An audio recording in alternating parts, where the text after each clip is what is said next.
Okay, तो आज हम जो टॉपिक पढ़ रहे हैं वो है रिप्रोडक्शन या फिर रिप्रोडक्टिव बिहेवियर इन एनिमल। तो सबसे पहले तो हमें समझना है कि भाई रिप्रोडक्शन क्या चीज़ है। ज़्यादातर स्टूडेंट्स को पता भी होगा। रिप्रोडक्शन वो एबिलिटी है कि जब कोई भी स्पीशी है हमारे पास, वो अपने नंबर को दोबारा से बढ़ाती है, रिप्रोड्यूस होती है, उसके ऑफस्प्रिंग्स पैदा होते हैं, तो उस प्रोसेस को रिप्रोडक्शन कहते हैं। तो अब हमने पढ़ना है कि भाई रिप्रोडक्शन के दौरान एनिमल्स कौन कौन से बिहेवियर करते हैं, क्या करते हैं एनिमल। तो रिप्रोडक्शन में सबसे पहले तो जो स्टेप्स इन्वॉल्व हैं उनमें हमारे पास सबसे फर्स्ट है कॉर्डशिप बिहेवियर। तो कॉर्डशिप बिहेवियर है, उसके बाद आपके पास जब कॉर्डशिप बिहेवियर कर लेते हैं एनिमल्स, उसके बाद आपके पास कॉपुलेशन होता है, उसके बाद आपके पास बर्थ होती है एंड फोर्थ नंबर में मैटरनल केयर होती है। तो कॉर्डशिप बिहेवियर क्या होता है कि उसमें आपके पास जितने भी एनिमल्स हैं वो अपने मैट को अट्रैक्ट करने के लिए कुछ एक्टिविटीज करते हैं। फिर कॉपुलेशन क्या है, कॉपुलेशन वो प्रोसेस है कि जिसमें स्पर्म की जो है तो ट्रांसफर हो जाती है फीमेल की बॉडी में। फिर उसके बाद आपको पता ही है फर्टिलाइजेशन होती है, डेवलपमेंट होती है एंड देन बर्थ हो जाती है ऑफस्प्रिंग की। जब ऑफस्प्रिंग की बर्थ हो जाती है उसके बाद मैटरनल केयर होती है, फीमेल की बॉडी में काफ़ी ज़्यादा चेंजेस आती हैं और वो चेंजेस फिर आपके पास रिजल्ट कर जाती हैं पेरेंटल केयर में, जो कि ज़्यादातर मैटरनल केयर होती है। सेक्सुअल रिप्रोडक्शन जिन एनिमल्स में होती है तो मोस्टली उनमें पेरेंटल केयर ज़्यादातर मदर ही करती है, but exceptional exceptions are there. ठीक है, मतलब कुछ ऐसे भी हैं कि जिनमें आपके पास जो फादर्स होते हैं वो भी पेरेंटल केयर कर सकते हैं। ठीक है, तो कोर्टशिप क्या है आपके पास, जब मैट को अट्रैक्ट करना, और कॉपुलेशन क्या है, वो प्रोसेस कि जिसमें जो है तो फिर फीमेल की बॉडी में स्पर्म को ट्रांसफर करना है, तो उस प्रोसेस को कॉपुलेशन कहते हैं। अब हम वन बाय वन इन सारे स्टेप्स को डिस्कस करेंगे। तो सबसे पहले हम पढ़ रहे हैं कि भाई रिप्रोडक्टिव बिहेवियर होता क्यों है, क्या ज़रूरत है रिप्रोडक्टिव बिहेवियर की। तो सबसे पहले तो ये कि मेल और फीमेल इसकी वजह से एक दूसरे के करीब आ जाते हैं, उनमें क्लोजनेस हो जाती है। उसके अलावा लाइफ की कॉन्टिन्यूटी है और कंजर्वेशन ऑफ स्पीशीज़ है। आपने देखा होगा कि मोस्टली अगर किसी भी एनिमल के बायोलॉजिकल कंट्रोल करनी होती है तो उसकी रिप्रोडक्टिव एबिलिटी को स्टॉप कर देते हैं, फिर वो अपने नंबर को इंक्रीज नहीं कर सकता और जो स्पीशीज ऑलरेडी एग्जिस्टिंग होती हैं वो किल हो जाती हैं। तो अगर आप चाहते हो कि आपके पास ये स्पीशी है जो कि ख़त्म ना हो, तो उसकी कंजर्वेशन के लिए ज़रूरी है कि वो रिप्रोड्यूस होती रहे। फॉर एग्जांपल अगर डॉल्फिन्स है तो डॉल्फिन्स कि अगर आप चाहते हो कि वो कंजर्व रहे, उनकी लाइफ कंटिन्यू रहे, वो स्पीशीज आपके पास एक्सटिंक्ट ना हो जाए, तो आपने क्या करना है, तो कंटिन्यूसली उन्होंने रिप्रोडक्शन करते रहनी है। तो लाइफ की कंटिन्यूटी के लिए अगर एक ऑर्गेनिज्म है और वो रिप्रोड्यूस ही नहीं हो सकता, तो उस ऑर्गेनिज्म के मरने के साथ ही जो है तो उसकी स्पीशी खत्म, उसकी लाइफ कंटिन्यू ही नहीं रहेगी। और इसके अलावा न्यू प्रोजेनी, प्रोजेनी मतलब ऑफस्प्रिंग की प्रोडक्शन के लिए आपके पास इन्हीं चीज़ों के लिए रिप्रोडक्शन होती है। अब क्योंकि हम पढ़ रहे हैं वो बिहेवियर जो कि सेक्सुअल बिहेवियर में इन्वॉल्व है, तो अब सेक्सुअल बिहेवियर में आपके पास कौन कौन से कंपोनेंट्स हैं। सेक्सुअल बिहेवियर में सिर्फ और सिर्फ आपके पास जो है तो मैटिंग नहीं होती। सेक्सुअल बिहेवियर में सिर्फ और सिर्फ आपके पास मैटिंग नहीं होती, बल्कि मैटिंग के साथ साथ आपके पास कुछ और भी फर्दर स्टेप्स होते जाते हैं, जिसमें आपके पास प्री कॉपुलेटरी बिहेवियर है, उसके बाद कॉपुलेटरी बिहेवियर है, फिर पोस्ट कॉपुलेटरी बिहेवियर। यानी कॉपुलेशन, कॉपुलेशन से पहले पहले क्या क्या बिहेवियर करते हैं एनिमल, कॉपुलेशन के दौरान क्या क्या करते हैं, और कॉपुलेशन के बाद क्या क्या करते हैं। तो ये सारे के सारे स्टेप्स हम वन बाय वन अब डिस्कस करेंगे कि कब एनिमल क्या क्या करते हैं। तो इसमें हमारे पास सेक्सुअल बिहेवियर में सिर्फ और सिर्फ मैटिंग नहीं है, इसमें सबसे पहले आपके पास कोर्टशिप बिहेवियर होता है। कुछ बहुत ही सिग्नल्स होते हैं, उनकी डिस्प्ले होती है जिनको एनिमल्स देख लेते हैं उन सिग्नल्स को। इसके अलावा मोटर एक्टिविटीज़ होती है। मोटर एक्टिविटीज़ वो कि जिसमें आपके पास पॉस्चर इन्वॉल्व होते हैं और आपके पास मसल की एक्टिविटी इन्वॉल्व होती है। ठीक है, और मूवमेंट इन्वॉल्व होती है, तो वो सारी मोटर एक्टिविटीज। इसके अलावा आपके पास क्वाइटस है, तो क्वाइटस सेक्सुअल इंटरकोर्स को कहते हैं, क्वाइटस। ठीक है, जब सेक्सुअल इंटरकोर्स हो जाता है उसके बाद आपके पास फर्टिलाइजेशन होती है, फर्टिलाइजेशन के रिजल्ट में आपके पास प्रेगनेंसी होती है, एंड प्रेगनेंसी के बाद आपके पास डेफिनेटली बर्थ होती है, एंड देन मैटरनल और पैटर्नल केयर होती है। ठीक है, तो ये स्टेप्स है सारे के सारे आपके पास सेक्सुअल बिहेवियर के। अच्छा, अब हम सबसे पहले पढ़ेंगे प्री कॉपुलेटरी बिहेवियर कि भाई कॉपुलेशन से पहले कौन सा बिहेवियर होता है। सबसे पहले होता है लिबिडो। अब लिबिडो क्या है? लिबिडो कहते हैं सेक्सुअल डिजायर को। जब एनिमल को सेक्सुअल डिजायर होती है, किसी भी ऑर्गेनिज्म को सेक्सुअल डिजायर को होती है, तो उसको लिबिडो कहते हैं, या हम कहते हैं इसको सेक्सुअल एरोजल हो रहे हैं। अगर सेक्सुअल एरोजल होती है या फिर सेक्सुअल डिजायर, तो उसको लिबिडो कहा जाता है। उसके बाद आपके पास कोर्टशिप बिहेवियर होता है। कोर्टशिप बिहेवियर को फोर प्ले भी कहते हैं, ठीक है। उसके बाद आपके पास कुछ केमिकल कम्युनिकेशंस होती है। केमिकल कम्युनिकेशंस में आपके पास ऑल्फेक्शन होती है, मतलब फेरामोन्स की जो फ्रेग्रेंस वगैरह है। उसके अलावा गस्टेटरी बिहेवियर, कुछ ऑर्गन्स को टच किया जाता है, टेस्ट किया जाता है, तो वो गस्टेशन इसमें आ जाती है। इसके अलावा कुछ टचेस होते हैं, टैक्टाइल कम्युनिकेशन। उसके अलावा कुछ इस किस्म के साउंड्स होते हैं, ऑडिटरी। इन सबको अब वन बाय वन हम डिटेल में पढ़ेंगे, ठीक है। तो सबसे पहले हमारे पास जो सबसे कॉमन केमिकल कम्युनिकेशन है, या जिसमें हमारे पास गस्टेशन या ऑल्फेक्शन आता है, तो उसमें आपके पास मेल के क्या रिस्पॉन्सेज होते हैं और फीमेल के क्या रिस्पॉन्सेज होते हैं, ये हम वन बाय वन पढ़ेंगे। तो सबसे पहले क्या होता है कि केमिकल कम्युनिकेशन में जो मेल होता है ना, वो स्निफिंग करता है या लिकिंग करता है। जो फीमेल का जेनिटल अपर्चर होता है या जेनिटल ओपनिंग होती है, उसकी लिकिंग करता है या स्निफिंग करता है, या फिर यूरिन की लिकिंग या स्निफिंग करता है और उसमें से फेरोमोन्स को डिटेक्ट करता है, ठीक है। अब हम पढ़ते हैं कि मेल क्या क्या रिस्पॉन्स देगा। जब इसको प्री कॉपुलेटरी बिहेवियर हो जाएगा तो मेल क्या क्या करेगा और फीमेल क्या क्या करेगी। तो मेल क्या करता है कि अपने चिन को बिल्कुल रेस्टिंग पोजीशन में रख देता है और फिर फ्लीमेंस फिनोमिना शो करता है। और कैमल्स क्या करते हैं? कैमल्स मोस्टली अपनी नेक को राइज कर लेते हैं जब उनको एरोजल होता है, सेक्सुअल एरोजल। तो अब फ्रीमैन फिनोमिना क्या है हमारे पास कि मेल जो है तो अपने सर को उठा लेता है, नेक को बिल्कुल एक्सटेंड कर लेता है, और उनका जो अपर लिप होता है ना, ऊपर वाला होंठ, उसको उठा लेते हैं और अपने दांत दिखाते हैं। फ्रंट वाले जो टीथ होते हैं उनको एक्सपोज करते हैं। इसके अलावा नोस्ट्रिल्स को काफी ओपन कर लेते हैं। तो ये आपके पास फ्रीमैन फिनोमिना है। फीमेल क्या रिस्पॉन्स देती है इसको? वो आपके पास स्टैंडिंग बिहेवियर शो करती है जब एरोजल हो जाता है। उसके बाद उसके अलावा वो ऑयस्ट्रस शो करती है। ऑयस्ट्रस क्या है? जब आपके पास बिल्कुल रेडी हो जाती है फीमेल मैटिंग के लिए, और वो उसको ऑयस्ट्रस हीट उसमें आ जाती है, ठीक है।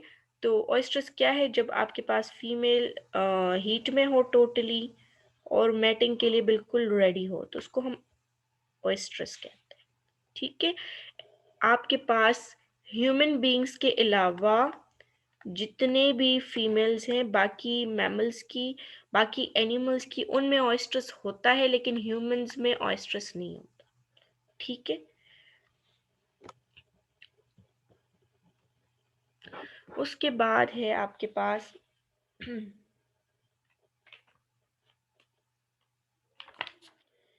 Female copulatory behaviour.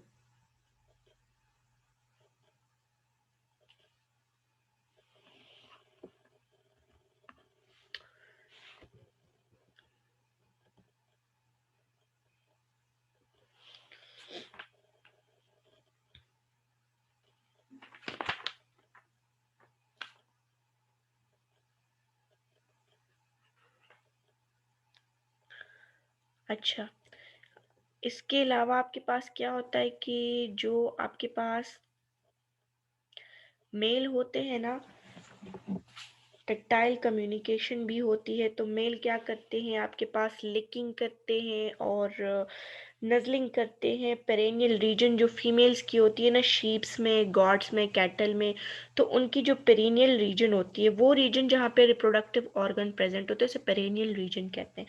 वहाँ पे मेल लिक करते हैं और नजलिंग करते हैं फीमेल जो शीप्स होती हैं आपके पास, गॉड्स और कैटल्स, उनकी, ठीक है।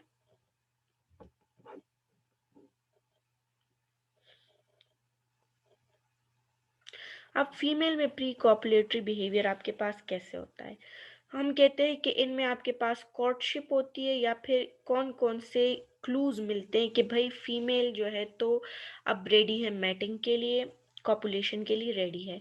तो फीमेल में आपके पास ऑयस्ट्रस जो है तो वो एज स्टिमुलस एक्ट करता है कि बस अब फीमेल रेडी है और वो मैट कर सकती है मेल के साथ। तो इसमें भी आपके पास बिल्कुल मेल की तरह इसमें भी आपके पास केमिकल या फिर ऑल्फैक्टरी कम्युनिकेशन होती है, विजुअल कम्युनिकेशन होती है, ऑडिटरी होती है, टेक्टाइल होती है और मोटर क्लूज। जैसे हमने मेल में पढ़े थे ना ये सारे के सारे, इसी तरह फीमेल में भी होंगे। अब इनको वन बाय वन हम डिटेल में डिस्कस करेंगे। तो सबसे पहले जो केमिकल या फिर ऑल्फैक्टरी कम्युनिकेशन है, ये आपके पास फेरोमोन्स के ज़रिए होती है। तो मेल क्या करते हैं, इन्हीं फीमेल्स की ऑर्डर को काफ़ी ज़्यादा डिस्टेंस से भी डिटेक्ट कर लेते हैं। ठीक है। इसके अलावा मेल डॉग्स जो है ना, तो जो ऑयस्ट्रस बिच होती है उसकी यूरिन से डिटेक्ट कर लेते हैं। और ज़्यादातर कैटल्स जो है ना, तो वो भी अपने मैट के यूरिन की तरफ ही अट्रैक्ट हो जाते हैं जब उनमें फेरोमोन्स रिलीज हो जाते हैं। ठीक है। इसके बाद है हमारे पास विजुअल कम्युनिकेशन। तो विजुअल कम्युनिकेशन में वो चीज़ें के मतलब जो देखा जा सकता है, ऐसी कम्युनिकेशन के जिसको ऑपोजिट मैट देख ले और उसको पता चल जाए कि that she is ready for mating. ठीक है। तो उसमें आपके पास चैंपेंजीज में क्या होता है, कि आपके पास चैंपेंजीज में होगा कि चैंपेंजीज में आपके पास मंकीज होते हैं। चैंपेंजीज में जो आपके पास सेक्सुअल स्किन होती है, सेक्सुअल स्किन कौन सी, जो आपके पास पेरेनियल रीजन में स्किन होती है। पेरेनियल रीजन वो वाला रीजन जहाँ पे फीमेल का रिप्रोडक्टिव ऑर्गन मौजूद होता है, उसके अलावा जितने स्ट्रक्चर्स होते हैं मॉर्फोलॉजिकल वो मौजूद होते हैं, उस रीजन को पेरेनियल रीजन कहते हैं। तो क्या होता है कि वो आपके पास रेड हो जाती है चैंपेंजीज में और स्वेल हो जाती है। ठीक है। ये हो गई विजुअल कम्युनिकेशन, उसमें हमने एग्जाम्पल पढ़ी चैंपेंजीज की। उसके अलावा अब है ऑडिटरी कम्युनिकेशन के, मतलब ऐसी कौन सी आवाज़ें होती हैं जिनको सुन के उनको पता चल जाता है कि भाई now it's time to mate. Cow में आपके पास बिलो होता है। बिलो क्या है आपके पास के डीप और काफ़ी ज़्यादा लाउड किस्म की आवाज़ निकालते हैं काउस। मेयर जो है तो फीमेल हॉर्स को कहते हैं, वो स्नॉटिंग करती है, जैसे खराटों की आवाज़ होती है उस टाइप की आवाज़ें करती है मेयर। उसके अलावा कैट जो है ना, तो आपने मोस्टली कैट की आवाज़ सुनी होगी, ऐसा लगता है कि कोई चाइल्ड रो रहा है, बच्चा रो रहा है, बिल्कुल रोने की तरह की, बच्चे की रोने की तरह की आवाज़ होती है। तो कैट हीट क्राई कहते हैं उसको। हीट क्राई करती है कैट जब वो रेडी हो जाती है मैटिंग के लिए। अब इसमें टेक्टाइल, इसके अलावा हमारे पास टेक्टाइल कम्युनिकेशन में क्या क्या होता है फीमेल में, काउ शीप जो है तो उसकी लिकिंग करती है। और मंकीज में क्या होता है कि मंकीज में वो दोनों एक दूसरे की म्यूचुअल ग्रूमिंग करते हैं। कैट्स में आपके पास रबिंग होती है, वो रबिंग करते हैं एक दूसरे की। ठीक है। तो ये कैट्स में होता है इस तरह से। अब मोटर क्लूज जिसमें इनके पोस्चर्स और मूवमेंट्स हैं, कि भाई कौन कौन से मोटर क्लूज होते हैं, क्या करते हैं ये लोग, कैसी मूवमेंट शो करते हैं कि मैट को पता चल जाता है it's time to do copulation. तो फीमेल्स जो है ना वो काफ़ी ज़्यादा रेस्टलेस हो जाती हैं और बहुत ज़्यादा कॉन्टिन्यूअस मूवमेंट शो करती हैं जब वो रेडी हो जाती हैं, जब उनको वो बिल्कुल हीट में होती है। काउस बिल्कुल स्टैंडिंग हीट शो करती हैं। जो लाइनस होती है वो क्या करती है, वो क्राउल करके बिल्कुल लाइन के नीचे ले डाउन कर लेती है। और फिर भी अगर लाइन उसको कोई रिस्पॉन्स नहीं देता तो फिर वो अपने स्पेशल फेरोमोन्स सिक्रीट करती है, ऑर्डर प्रोड्यूस करती है, ऐसी फ्रेग्रेंस प्रोड्यूस करती है कि जिससे मेल जो लाइन है वो अट्रैक्ट हो जाता है। ठीक है। अब हमारे पास सेकेंड जो टाइप का वो है बिहेवियर है, वो है कॉपुलेटरी बिहेवियर। ठीक है। मेल में कॉपुलेट, अब कॉपुलेशन कैसे होगी, अब हम कॉपुलेटरी बिहेवियर पढ़ेंगे।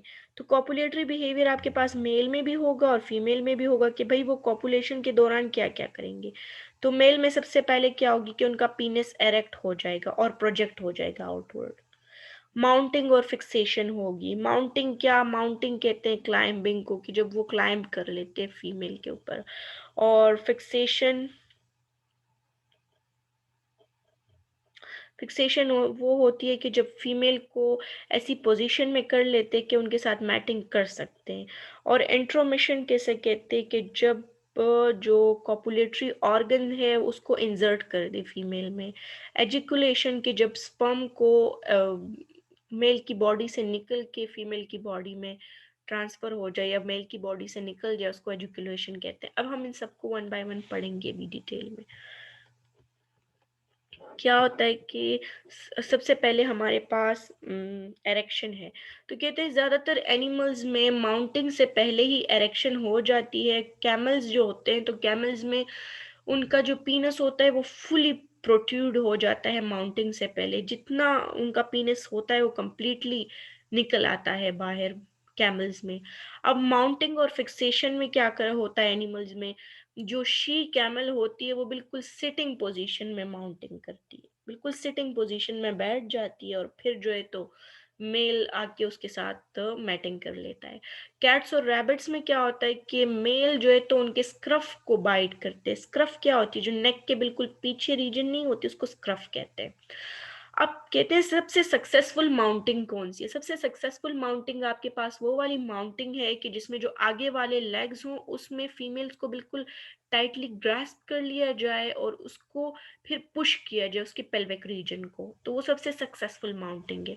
उसके बाद है आपके पास इंट्रोमिशन। इंट्रोमिशन क्या है, intro means anything which goes inside. तो इंट्रोमिशन में आपके पास बेसिकली कॉपुलेशन होती है। तो जो एब्डोमिनल मसल्स हैं वो आपके पास कॉन्ट्रैक्ट हो जाते हैं और फिर डायरेक्ट कांटेक्ट हो जाता है मेल और फीमेल के पेल्विक रीजन का। और मेल का जो कॉपुलेटरी ऑर्गन है वो एक्सटर्नल जेनिटिलिया जो फीमेल का होता है उसके साथ कनेक्ट हो जाता है और फिर आपके पास कॉपुलेशन हो जाती है। फिर इसके बाद जो फोर्थ स्टेप है वो है आपके पास एजिकुलेशन या फिर एजिकुलेटरी थ्रस्ट। तो एजिकुलेशन या एजिकुलेटरी थ्रस्ट में क्या होता है कि जो कैटल्स एंड शीप्स हैं तो उनमें सिर्फ और सिर्फ एक्सटर्नल सर्विक्स तक ही जो ऑर्गन ऑफ कॉपुलेशन है वो पहुंच सकता है। हॉर्स एंड स्वाइन, स्वाइन आपके पास पिग्स होते हैं एक टाइप के, उनके यूट्रस तक जो है तो मेल का कॉपुलेटरी ऑर्गन पहुंच सकता है। रम क्या है आपके पास, मेल शीप है। इसके अलावा बक और बुल को तो आप जानते हैं, उनमें सिर्फ जनरल मसल्स की कॉन्ट्रैक्शन होती है ड्यूरिंग कॉपुलेशन। अब इसके बाद है आपके पास डिसमाउंटिंग कि भाई कॉपुलेशन हो गई, सेमेन पहुंच गया, स्पर्म पहुंच गया, सारी की सारी सेक्सुअल एक्टिविटीज हो गई। अब उसके बाद क्या होगा, अब डिसमाउंटिंग। पीनस जो है तो वो उसका साइज वापस से छोटा हो जाता है, वो रिट्रैक्ट हो जाता है और जो स्किन होती है जिसने कवर किया होता है उसके अंदर वापस चला जाता है, प्रीप्यूज में वापस आपके पास पीनस रिट्रैक्ट हो जाता है। इसके बाद अब हम कॉपुलेटरी बिहेवियर इन फीमेल्स पढ़ेंगे।